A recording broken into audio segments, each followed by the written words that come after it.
virtual service, and it is still a work in progress.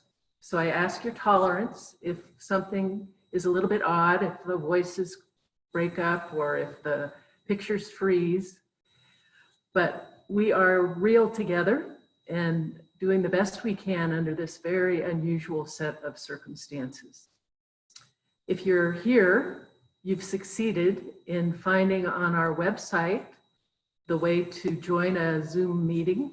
And I think a lot of us are becoming much more technologically proficient because of this. So that's a silver lining. We now have our services will be recorded. So please know that anything that you or I or anyone says will be posted on the website. Thank you, Karen Brock. And you may have noticed that you all are muted, and that is done on purpose because it helps to make the noises that are distracting keep away, but you will later have an opportunity during Joys and Sorrows to share what's going on in your personal life. This morning's service, we have leading it, Kathy Hartman, and then our jokester, Andy Carlson. And so let me go ahead and turn it over to them. Andy? Good morning. Good morning. And welcome to Namaqua Unitarian Universalist Congregation, the online edition.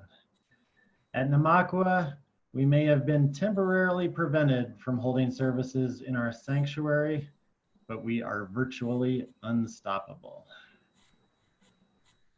Those of you who have attended Namaqua for some time will know that there's a tradition we began several years ago, back when we were still worshiping at Ferguson High School.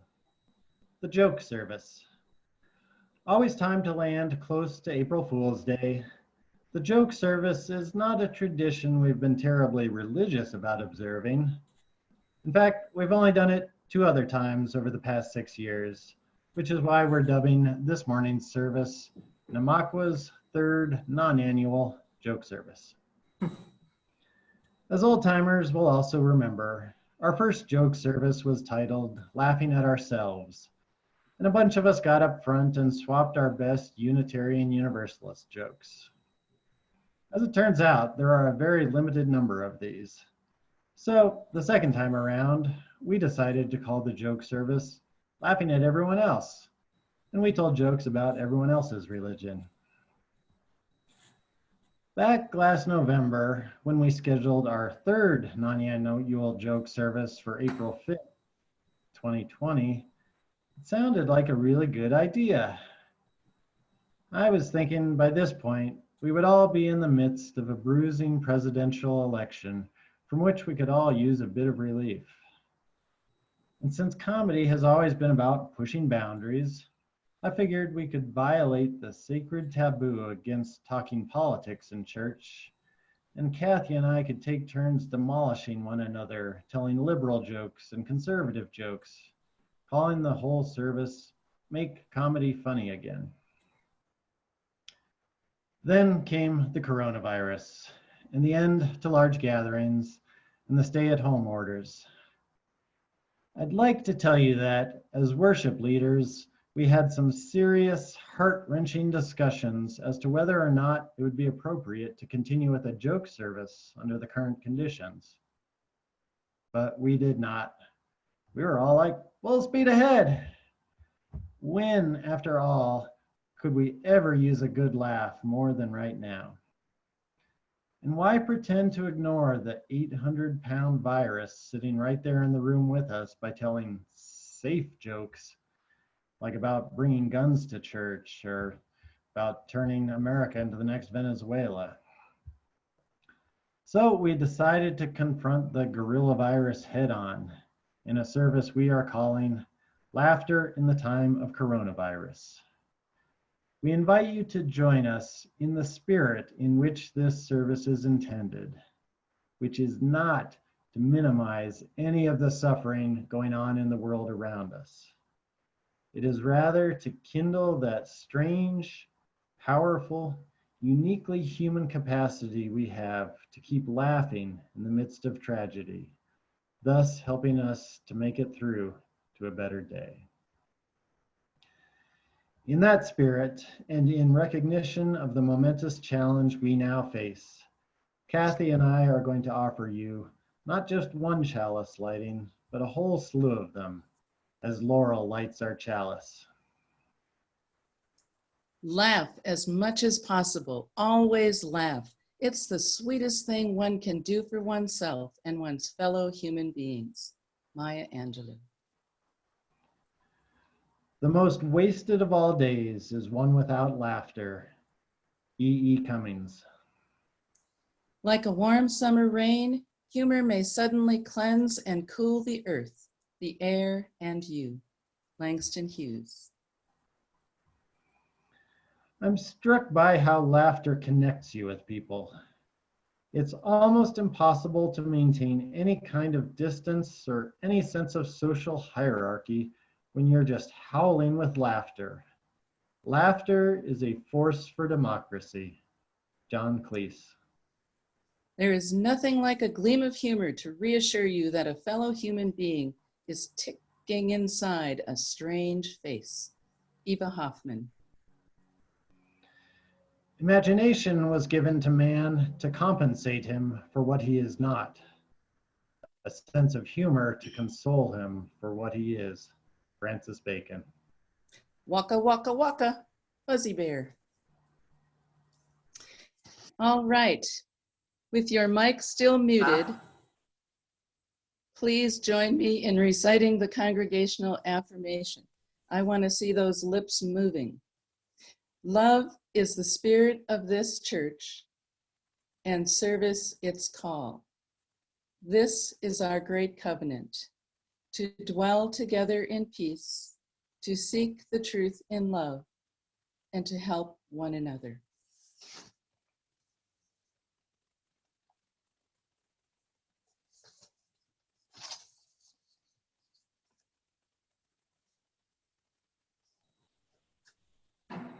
Our opening hymn is Spirit of Life. So please, again, with your mics muted, sing along to this Unitarian Universalist expression of who we are.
Our time for all ages this morning is an Islamic folk tale called Mullah Nasruddin and His Donkey.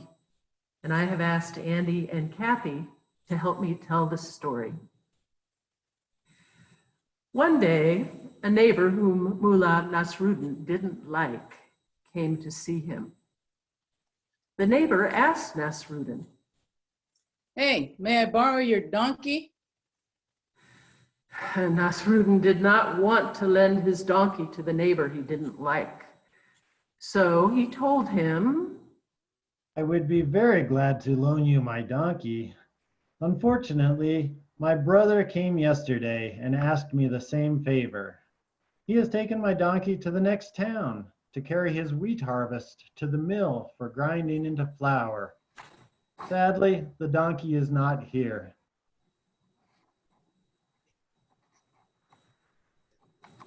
neighbor, Oh, too bad. Thanks. Anyway. said the neighbor, and he turned around to go home. The neighbor had only taken a few steps when Mullah Nasruddin's donkey, which was in back of his compound the whole time, let out a loud, big bray. Hee-haw, hee-haw, hee-haw. The neighbor turned back around. Mullah Nasruddin, He said, I thought you said your donkey was not here. He is not. said Mullah Nasruddin. But I just heard him bray. Said the neighbor. Mullah Nasruddin turned to his neighbor and said, My friend, who are you going to believe? Me or a donkey? Hee-haw. The end. Now I have a few announcements. One is that right after the service at 11:30, our Director of Religious Education, Janan Wright, has set up a virtual gathering of our RE kids. So she's already sent invitations out to the parents and to the children, but if any of you are interested in spending some time with our children, you can write to namaquadre@gmail.com. So Janan would send you the invitation. And again, if you want to join, which you're welcome to do, write to Janet at namaquadre@gmail.com.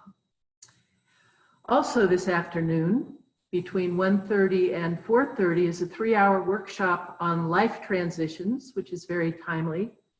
Doug Stewart is offering this workshop based on a book by William Bridges called Transition, Making Sense of Life's Changes. So there's no need to sign up. You can find on our website, under the events, the way to click on the link to join Doug and others in exploring what transitions in life and how to cope with them. So the website is namaquauu.org. Again, namaquauu.org. Also, we are now having our third virtual lunch, which is a recurring meeting every Thursday from noon to 1. So that too will be on the Namaqua website. We've been having groups of maybe a dozen or so. Mostly it's been all women so far, but men are also invited to join. So if you'd like to join us, you don't even need to bring your lunch. It's just from noon to 1, purely social time on Thursday. And then finally, right now, Sarah Suriani is our host because she's quite competent with Zoom, but we need to get a deeper stable of people who are able to do that. So she's the one who's posting the different songs and the order of service. And so if any of you feel like you've got at least the beginnings of being technologically savvy and are willing to learn how to help with Sunday services, could you please contact Sarah? So it's Sarah Suriani, SARA.SURIANA@gmail.com, and her information is also in the directory. So that's it for the announcements. And now let me turn it over to Kathy. Good morning, everyone. It's so nice to see your faces or the blank space where your face could be. My reflection is entitled Love in the Time of Coronavirus.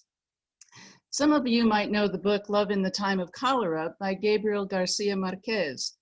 I picked this book up recently to work on my goal of reading all of his works, only to recognize the irony and the realization that I really couldn't get into that story right now. I also had a hard time writing this so-called comedic reflection. Here goes. We must remember this is a time to capture, a time we must remember, not just the fear, but the essence of change, the nature of relationship, the value of toilet paper. One day a link popped up, the 20 best pandemic books, and I realized how much worse this could be. A novel entitled The Strain is a story about a virus carried by silver capillary worms that turns their human hosts into bloodthirsty vampires.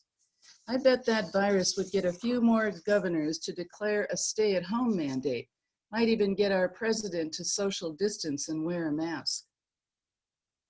And now, a moment of silence for people who agreed to live with mismatched roommates because they wouldn't be spending much time at home anyway.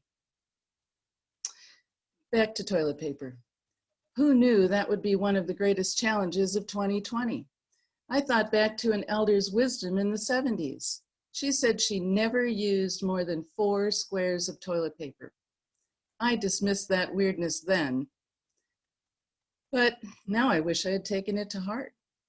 One day, sitting on the throne with an almost empty roll and a fresh new one on the counter together, I wondered if I gave them the talk, might they reproduce during the night? Sitting outside not too much later, looking at the blue sky filled with puffy clouds, I couldn't help but note the resemblance to those soft rolls in my bathroom. Lost in that nebulous pondering, I considered giving a roll for a friend's birthday next week. No, she's not that good of a friend.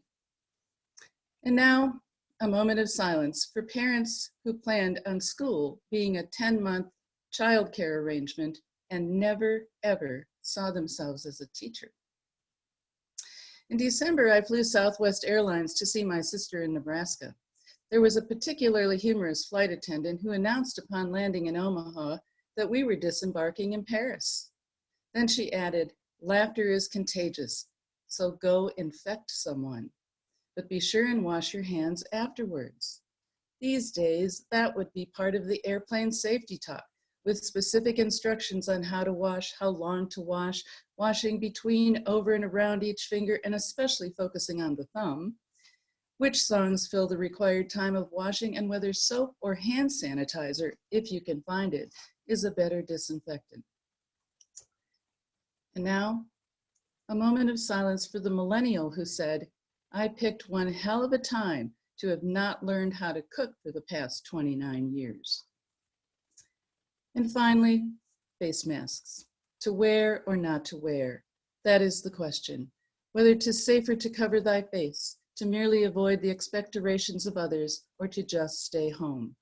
What is the nobler course? Tune in tomorrow for new advice from the experts. I've been making masks, and I try to match the fabric from my stash with the characteristics and interests of the person making the request. For Laurel, it was about beauty. Guess what? I have way too much time on my hands. And now, a quote from the novelist Eleanor Catton. "Solitude is a condition best enjoyed in company." And a moment of silence for all of us as we head into the great unknown. May it be so.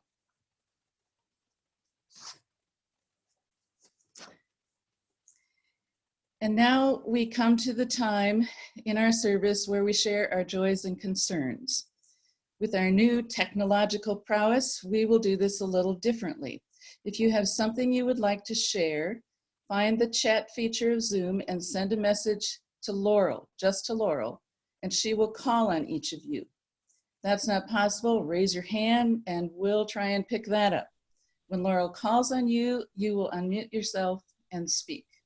So I'll get started and Laurel can monitor the chat room.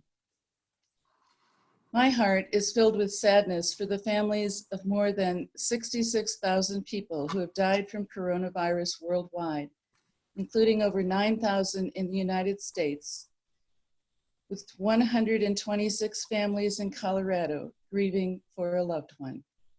My joy is that so far, over 255,000 people have recovered.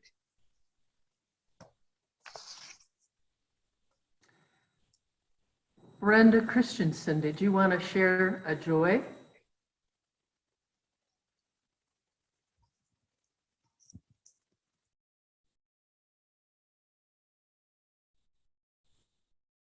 Well, on the chat room, she said that Aiden is excited for the kids' Zoom meeting. Karen Dornsife. Okay, we're trying to get our video started here. Oh, so yeah, today is Karen's birthday, and she's shy, of course, as always, but I think she's around here somewhere. There she is. Whoa. Happy birthday to you.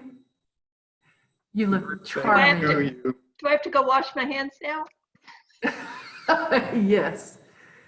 Well, have a wonderful day. Thank you.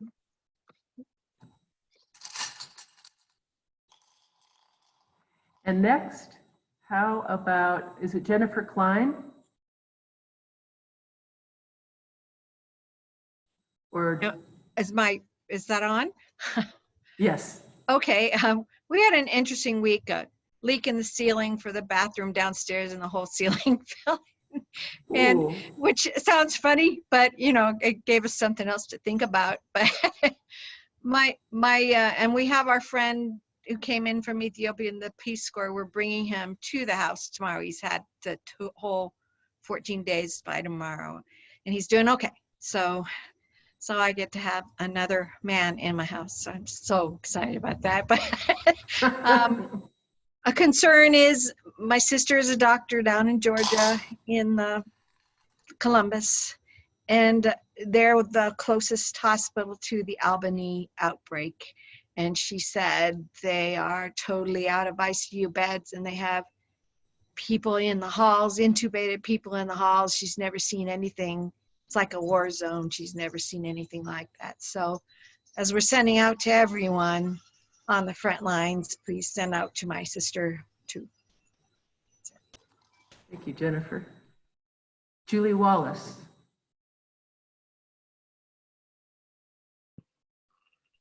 I have a joy. We got to welcome our daughter here Oh, whoa. into the world the day that Colorado shut down. It shut down just for her.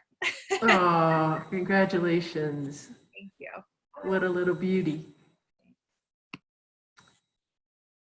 Karen Massaro, would you like to unmute?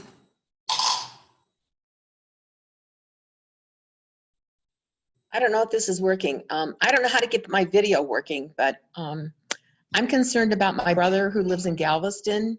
He's 66 and on Thursday has to have spinal surgery. So it's not elective, and I'm really concerned about what could happen while he's in the hospital. All right, we'll send out our prayers for his surgery being successful.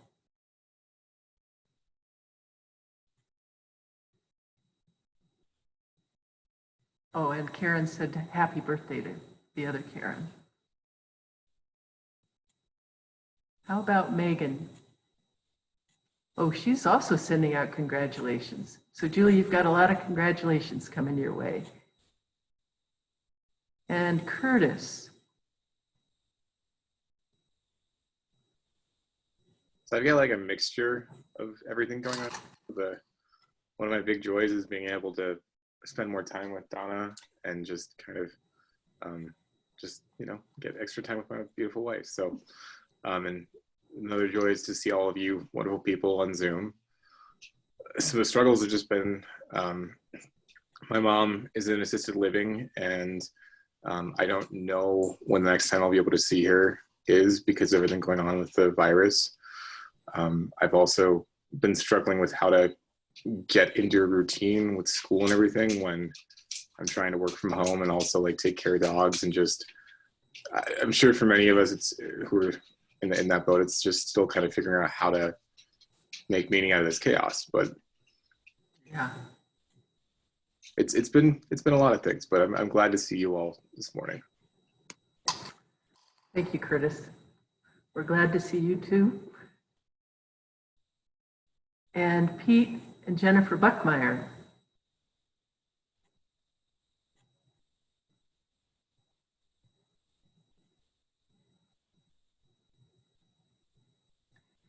They wrote a joy that Rachel and Seth are back from Jordan. They're now in New Hampshire, thank the Lord. That's from Pete and Jennifer Buckmeyer, their daughter and son-in-law. Is there anybody else who would like to say something? If so, please maybe raise your hand and I'll look at the different screens. Fran Green. Unmute your mic. I guess, I don't know if that's on. Can you hear me? Yes. Okay. Just wanted everyone to think about John Franzen, my ukulele teacher. He is bedridden currently. Oh. His treatment for prostate cancer. And he's, well, we're just being really hopeful. So. Yeah, thank you, Fran. We'll send him healing thoughts. I took a few banjo lessons from him as well. Remember that. Yeah. Is there anybody else? If your screen is dark, I think there's a way that you can virtually raise a hand under reactions. Does anybody else want to share a joy or sorrow? Is that you, Susan? You want to share something? Unmute your mic.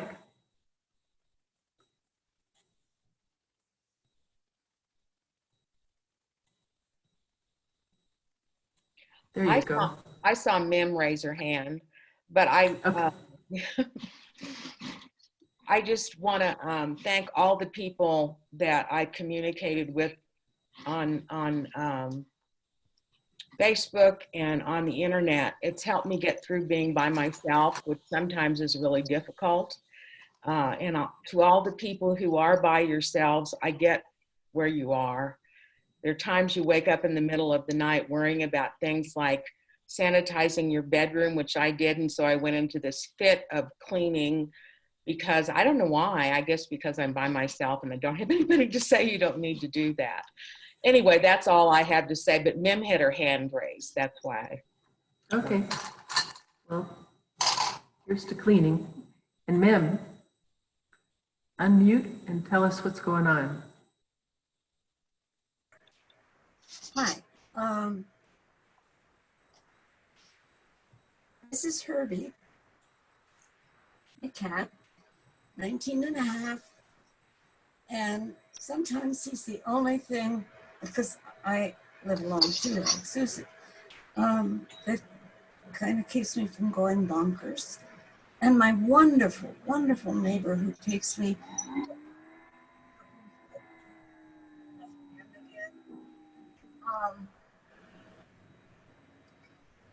and sunshine. I'm grateful for sunshine.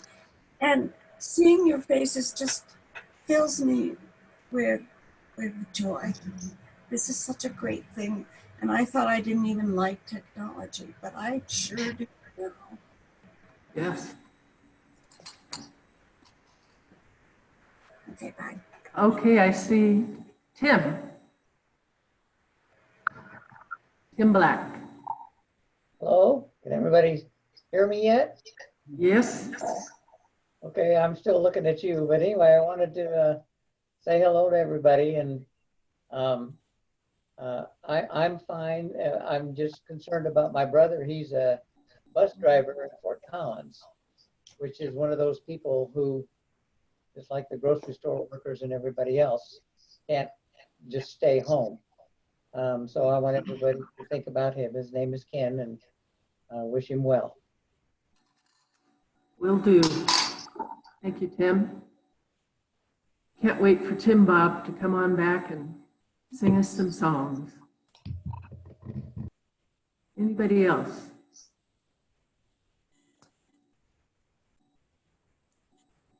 I think Katie Fox has her hand raised. Katie. Hey, everybody. I just wanted to share that I am one of the people sewing masks for anybody who would like one.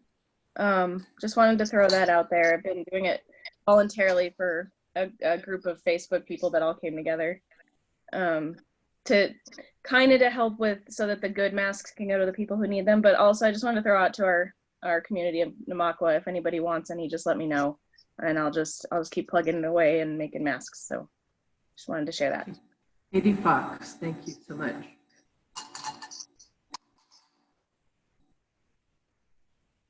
Any other hands?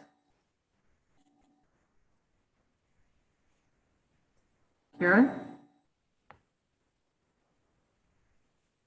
Pick me, pick me. Karen Brock.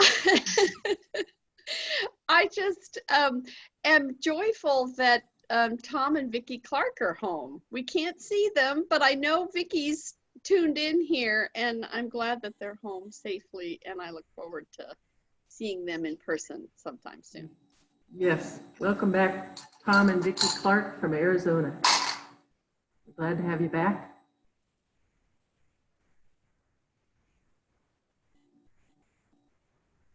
Anybody else?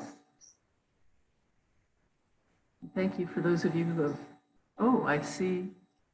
Let's see, who is that? Oh, it's Trish. Unmute. Okay, I'm unmuted. I'm so grateful to know all of you are out there. And yesterday, Katie and her girls stopped and pushed my buzzer, or she texted me, and they were downstairs at the bottom of the stairs. So I went out and sat at the top of the stairs of this crazy old building, and we had a wonderful visit. Well more than the 6 feet, but also I can relate to Mim having this funny little kitty who saves her life. My daughter gave me her kitty before Christmas, and he's an absolute nut. And I just, but he does talk back to me. So it's sometimes like having a toddler because he makes messes, or a teenage son who talks back to me. And but I also just want to encourage anyone that's considered doing any art. It's not about the product, it's about what it does for you. And I started painting during one of the most difficult lives you can imagine in my life. And it saved me. In fact, I think it saved all of us. And I'm still doing it. And I guess I could say this, I'm going to put some demos on YouTube. So maybe they'll be short, just maybe you can watch and catch the bug. That's a good bug to catch. I love all of you. So glad we're doing this. Yes, me too. So Trish Murtha, offering to help people enter the world of art. Anybody else?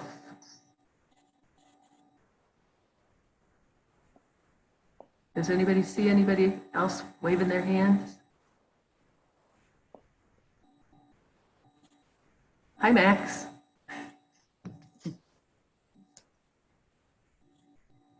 Well then, Laurel, would you like to put one more pebble in the bowl for all the joys and sorrows that remain unspoken within our hearts, or somehow muted within this technology?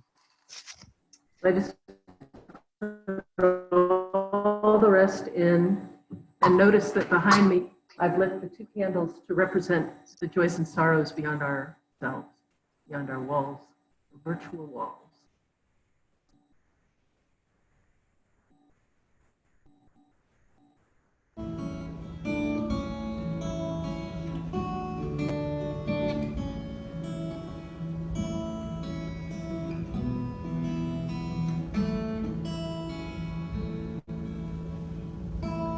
Comfort me, comfort me.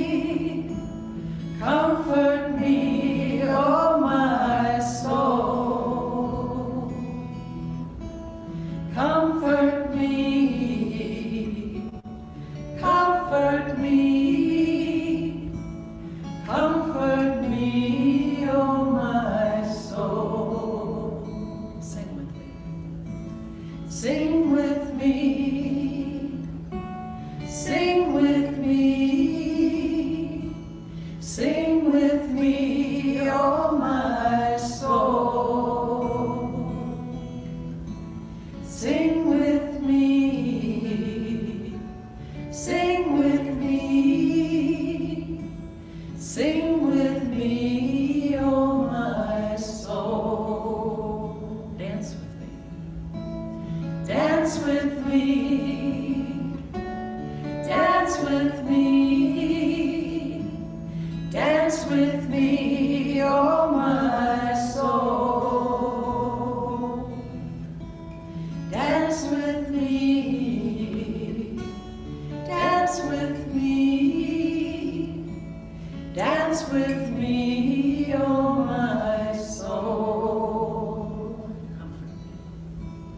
Comfort me, comfort me, comfort me, oh my soul. Comfort me, comfort me, comfort me, oh my soul.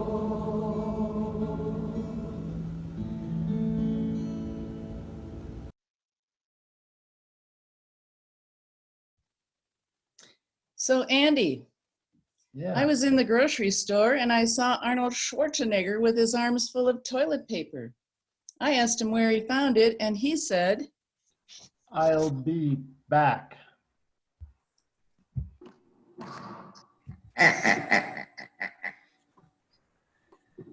If there's a baby boom 9 months from now, what will we get in 2033?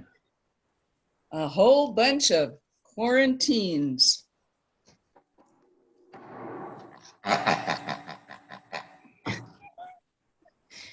What do you tell yourself when you wake up late for work and find you have a fever? Self-isolate.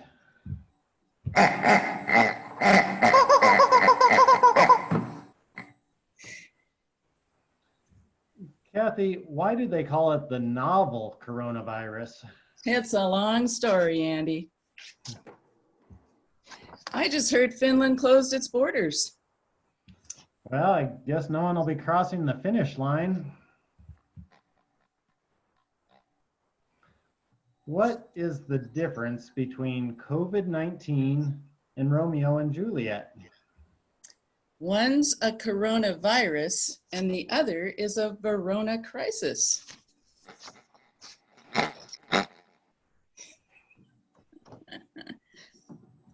Humankind says there is no way we could ever shut down everything to lower emissions, slow climate change, and save the environment. COVID-19. Let me give you some practice. Boy, Corona's beer sales have sure plummeted since the start of this epidemic. I guess their viral marketing strategy failed.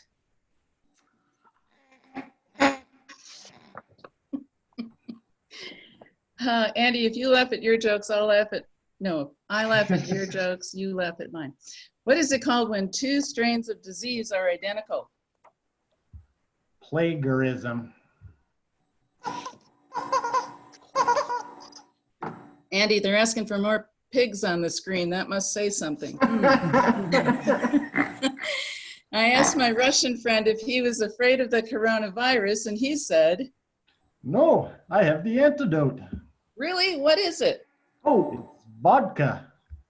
What? Vodka kills the coronavirus? No, it kills the fear.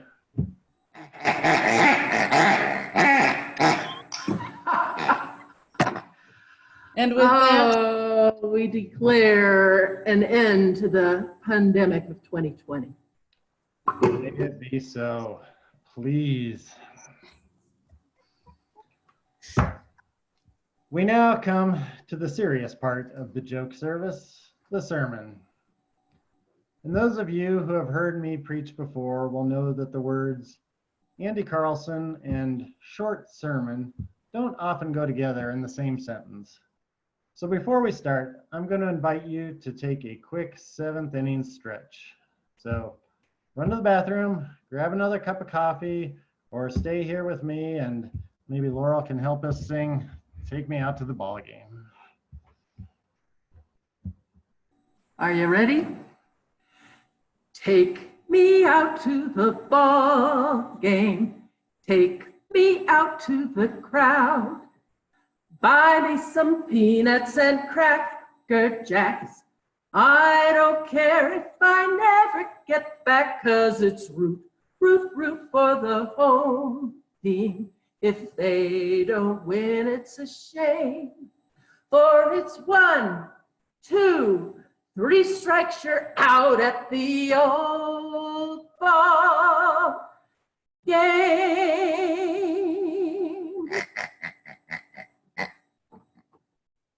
All right, Andy, I'm settling in for your words of wisdom.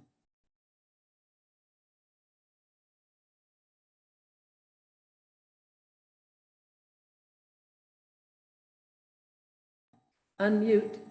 Andy.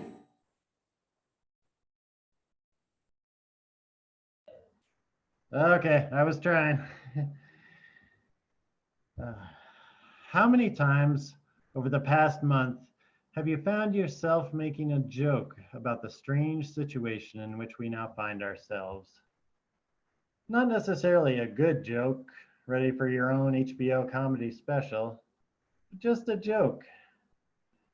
Maybe you've choked on some of the junk food you've stockpiled, producing a dry, Cheetos-induced cough, and you've muttered, "Well, guess it's time to self-quarantine." Or perhaps you've seen a stray piece of newspaper blowing down the street, and you've observed, "Well, I guess I could use that as toilet paper in a pinch." Why do we do that?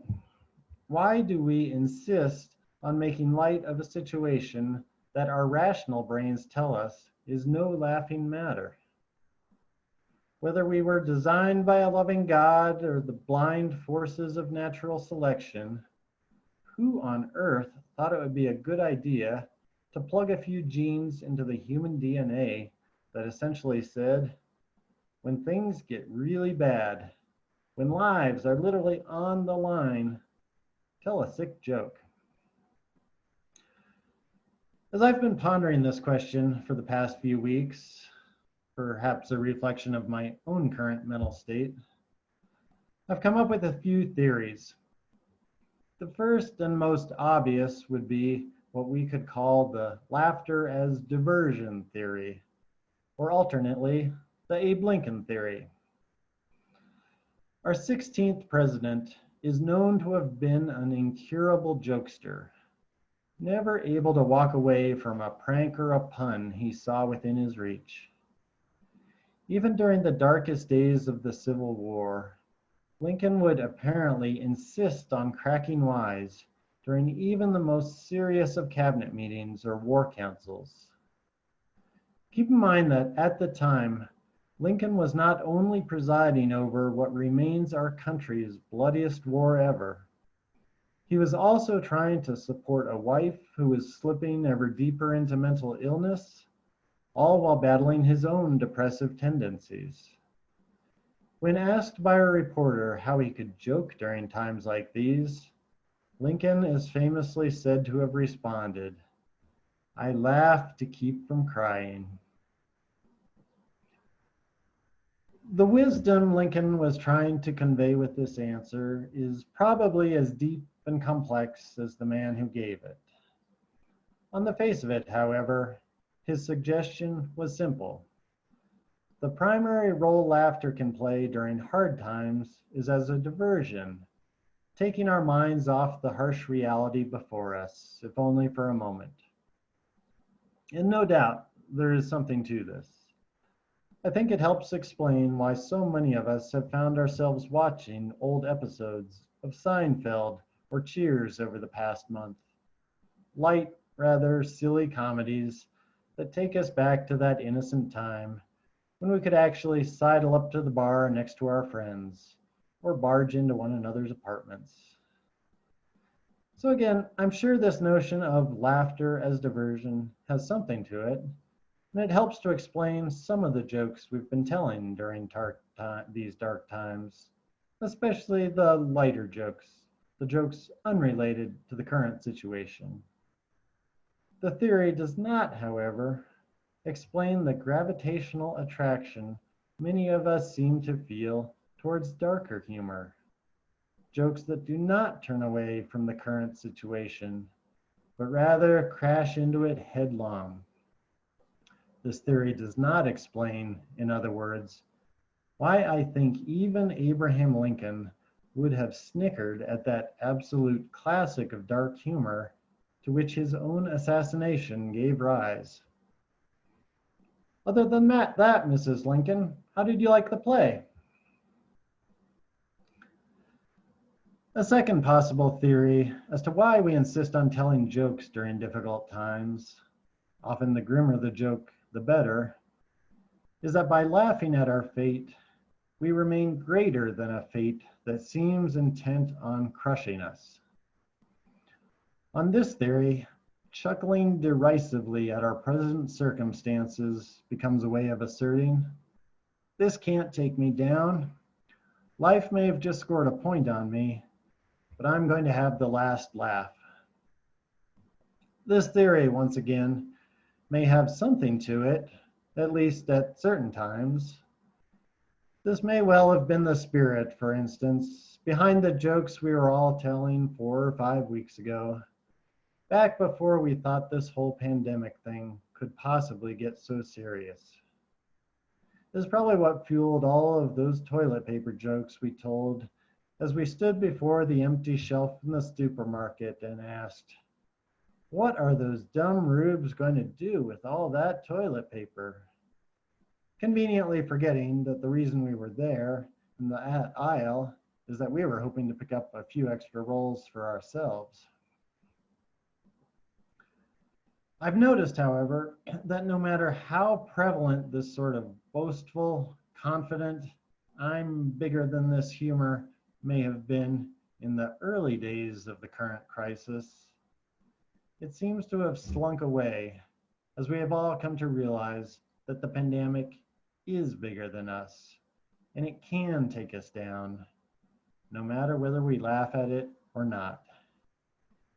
Even for those of us who happen to belong to one of the younger, healthier demographics that can typically survive a bout of COVID-19, it has become obvious that the pandemic does have the power to take down our vacation plans, our retirement savings, our jobs, the people we love.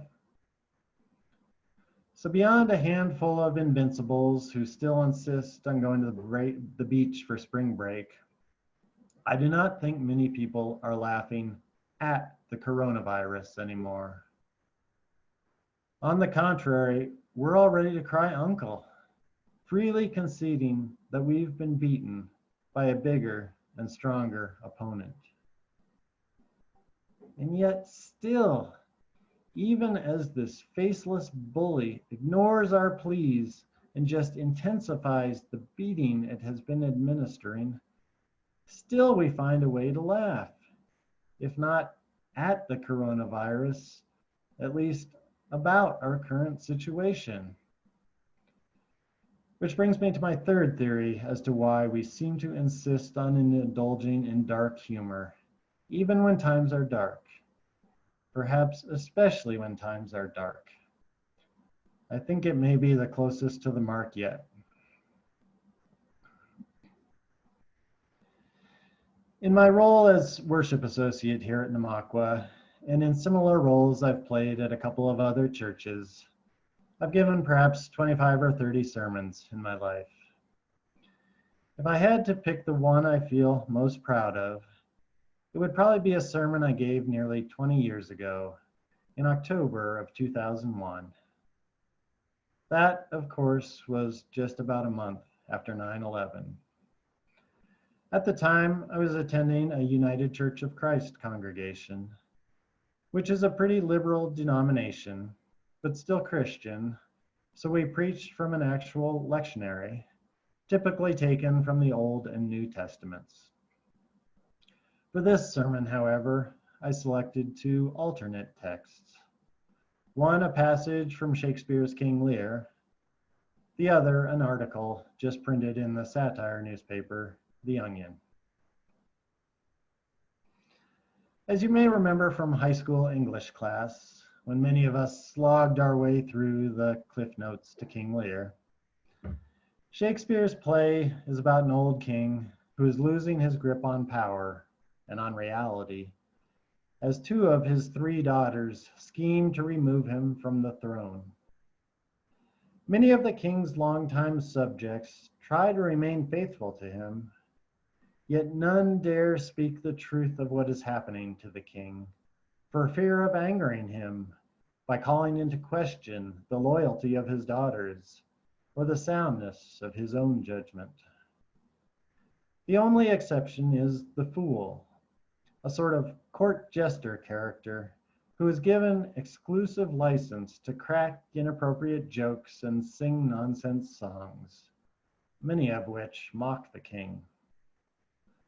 Under the cover of this foolishness, the fool is able to avoid the king's wrath, even as he comes out and says what everyone else is thinking, that the king himself has been acting the fool by pushing away his third daughter, the one who actually loves him, even as he has descended into madness.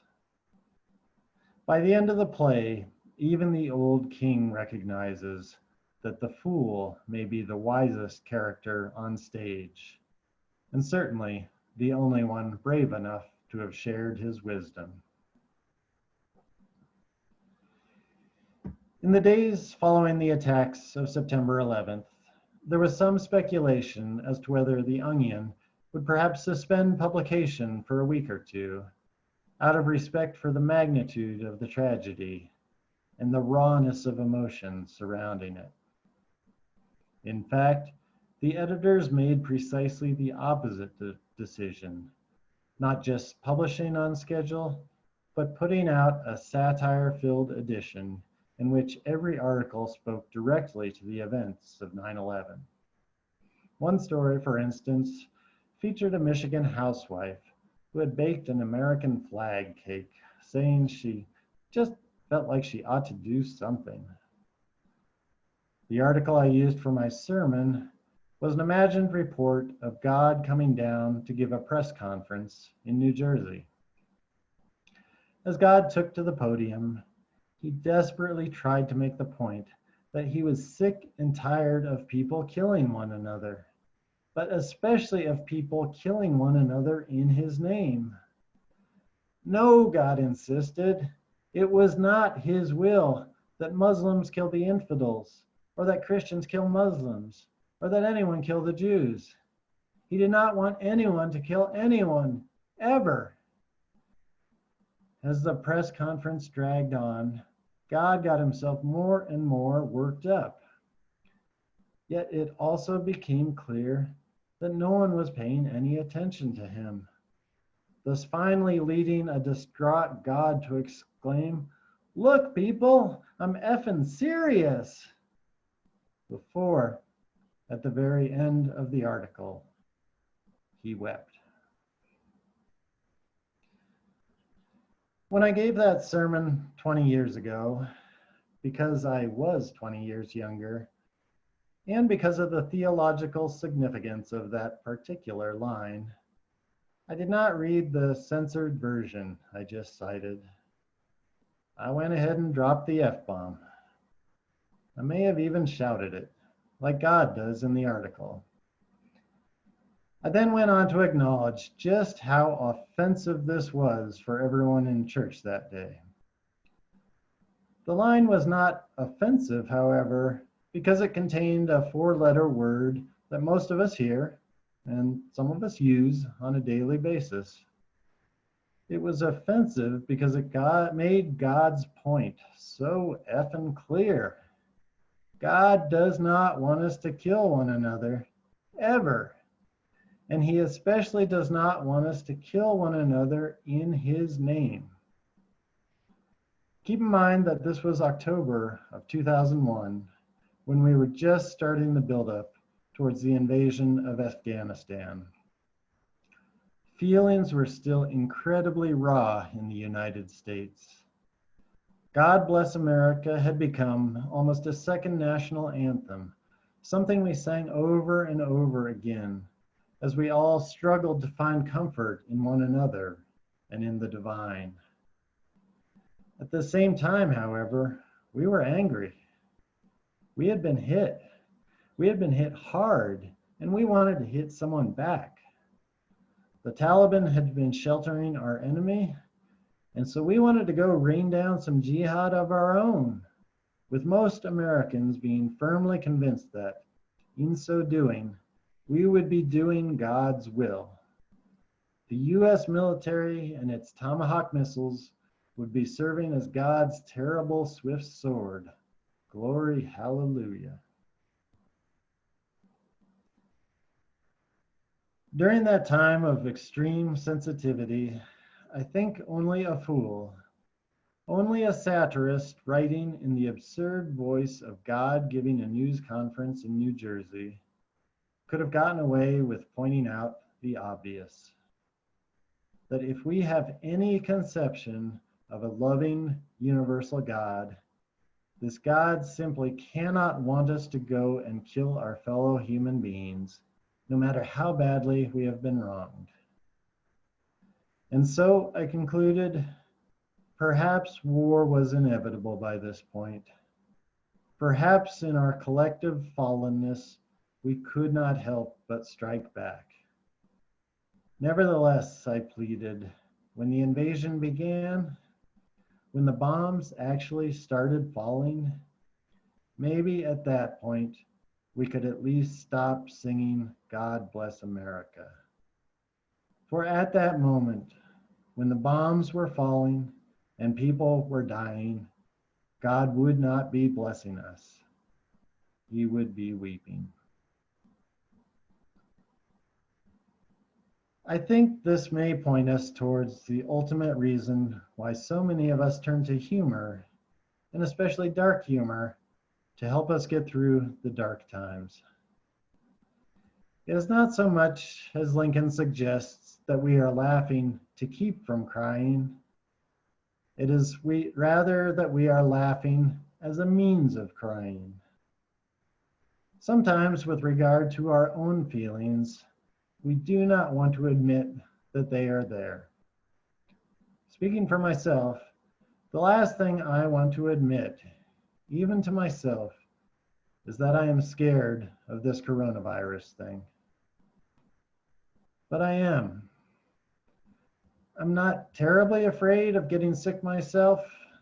I'm of an age and fitness level that I could probably survive a bout of sickness without much problem. But that is not true of everyone I know and love. And 2 years ago, my dad died. 5 months ago, we lost my mom. Just before my mom's death, Amy and I lost a friend to suicide. So I'm not ready to lose anyone else right now. With this pandemic raging around us, however, I know this is a real possibility. And even if it's not coronavirus that takes down my loved ones, I know that if I am lucky enough to survive to a ripe old age, it is an absolute certainty that along the way, I will lose all kinds of people who are near and dear to me. That is what scares me about death. It is not so much what is going to happen when my time comes. I figure that will take care of itself. It's losing all of those other people along the way that scares me, together with knowing that when I do go, I will be leaving a hole in the lives of other people to whom I am important. Coming out and saying these things in blunt language sucks. It hurts. It's socially awkward. I'm glad I'm not in the same room as you all right now. And yet, this is the human condition into which we are all born. And so keeping our feelings about this condition all bottled up inside cannot be healthy either. Perhaps then it is only the fool who can present this message to us in a way that we do not instantly turn away in shame or horror. Perhaps it is only by joking about running out of toilet paper, or developing a dry cough, or dying, or other people dying, that we can come out and speak the fears we are feeling without instantly putting a lid on our emotions or retreating into some sort of denial. Perhaps it is only through laughter that we can let out the anxieties that we might have gotten out through a good cry or a scream, but we would not let ourselves. I don't know how this whole coronavirus pandemic is going to end. I don't know when or even if it will end, or if we'll just have to learn to live with it, like we do with the flu or American Idol. But I do know the human condition will never end. We will still all face death someday. We will still all face hardship along the way. And we will still all face losing those whom we love if we do not leave them first. That is scary. Only a fool could laugh at such a horrifying proposition. May we be such holy fools, finding laughter in tragedy, not out of callousness, not out of denial, not out of bravado, but out of compassion. Compassion for one another and for ourselves. Amen.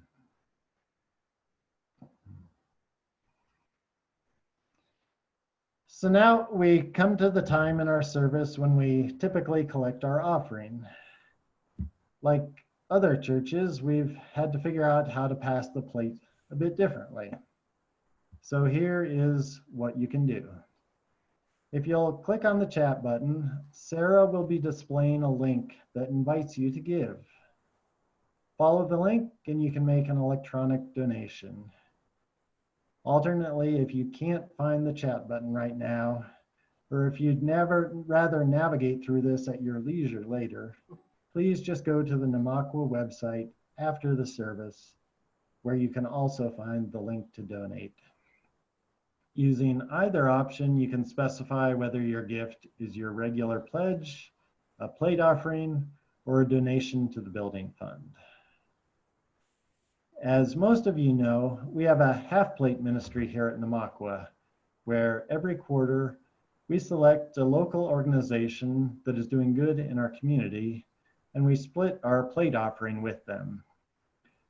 This week we were scheduled to welcome a new quarterly recipient, the mobile laundry, but current events have forced them to go inactive for the moment.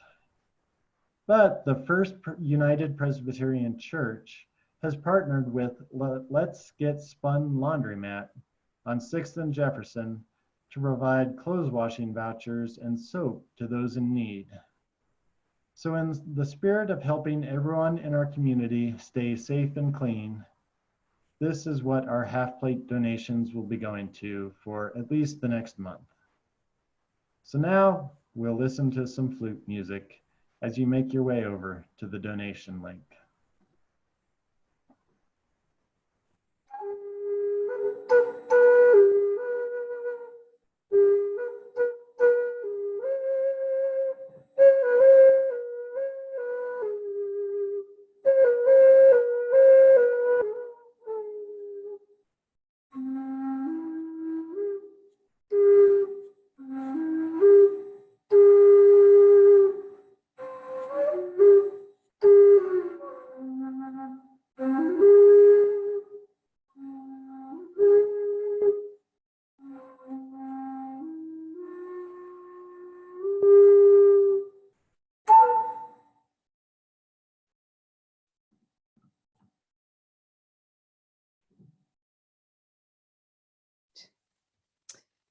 Please listen to the following words collected from around the world, past and present, as Laurel extinguishes the chalice. Staying apart is the best way to stay united. If you ever dreamed of playing for millions around the world, now is your chance. Play inside, play for the world. Better to wear a mask than a ventilator. Better to stay at home than in an ICU. Zu Hause bleiben. Never ever go to grocery stores as long as you have a scallion at home. Rumors can travel faster than the virus. Get the facts before you do something stupid. Don't be a COVIDiot. Yo me quedo en casa. Few things are harder to put up with than the annoyance of a good example. The only treatment for coronavirus is solidarity. Rester à la maison. Wash your hands, cover your face, stay at home. The best way to cheer yourself up is to try to cheer somebody else up. Be kind. Shalom.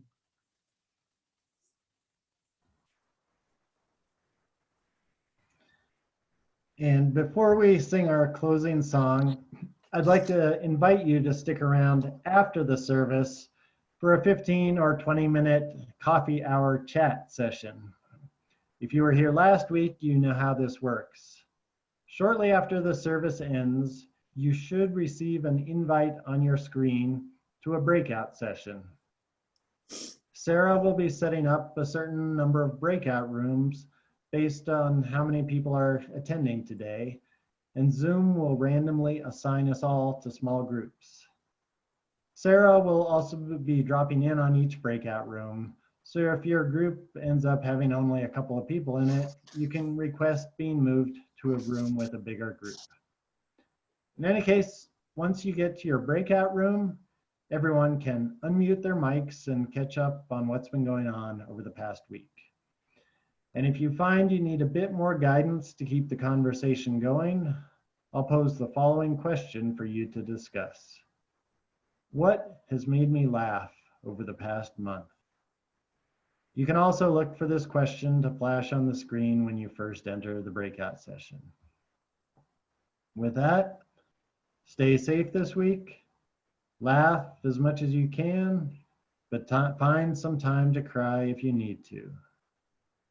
And now, please take the hand or paw of the creature sitting next to you, or just take your own left hand and the right, and sing along as we listen to our musicians sing our traditional closing song, the UU Blessing Song.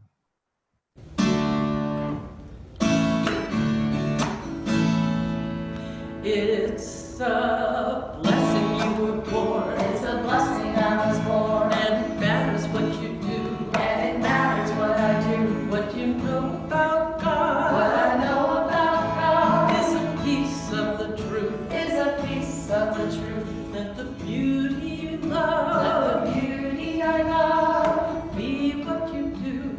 Be what I do. And you don't have to do it alone. And I don't have to do it alone. It's a blessing we were born. It's a blessing we were born. And it matters what we do. And it matters what we do. What we know about God. What we know about God. Is a piece of the truth. Is a piece of the truth. Let the beauty we love. Let the beauty we love. Be what we do.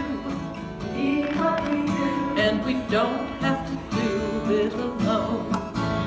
And we don't have to do it alone. We don't have to do it alone. We don't have to do it alone. Cha cha cha.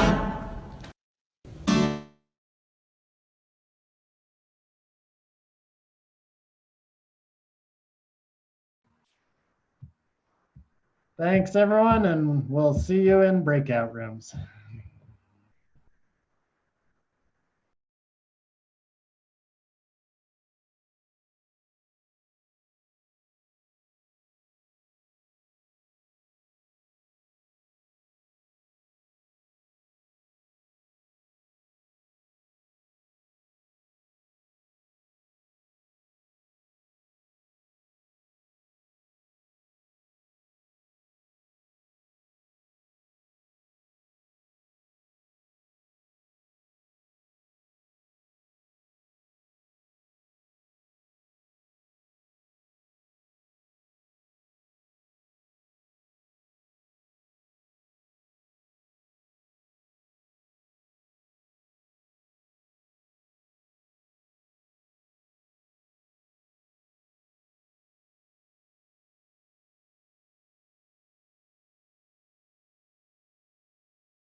Hello. Nicole, do you want to, or Shirley and Dawn, do you want to be assigned to a breakout room?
Shutting down.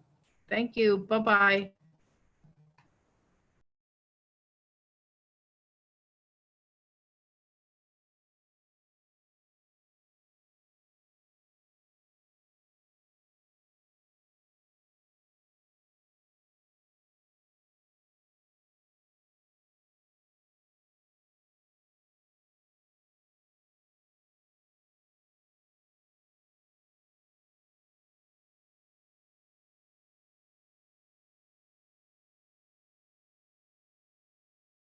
Hi, Vicki and Tom. Hi. Hi there. Hi. Hey, Willow. Hi. I accidentally hit close 2 minutes early, so sorry. Hey, Vicki. I'm sorry. Well, we responded. Why are we not seeing Sarah's picture on here? Because I don't have my video on. Oh. Does that mean you're still in your jammies? Oh, nice. No. There's something for you that can't get to the door. Please. Oh. Please. Oh, the toilet paper with Trump. I want that. I don't. There you are. I just want 4 squares. 4 squares. Apparently the average is 7 squares. Oh, really? Yeah. You know, I told that 4 square story to someone the other day, and they knew another person who grew up, and their parents told them they could only use 4 squares. Hey, we were on one of our family reunions. We did houseboats, and part of our instructions was 4 squares. And then not only that, you couldn't put them in the toilet. You had to put them in the wastebasket. They hauled like the trash Morocco. out every day. Yeah. TMI. TMI. All right. So So gang, we're gonna have to close the meeting because RE class is coming on next. Okay. Right. Great. Thank you, So Sarah. if you can all say your Sarah. goodbyes and have a Bye-bye. great week, okay? Thanks, Thank Thank you you. for tuning in. everybody. Have a good week. Thank you. Thanks. Bye, Karen. Bye, Karen. Bye. Bye, everybody.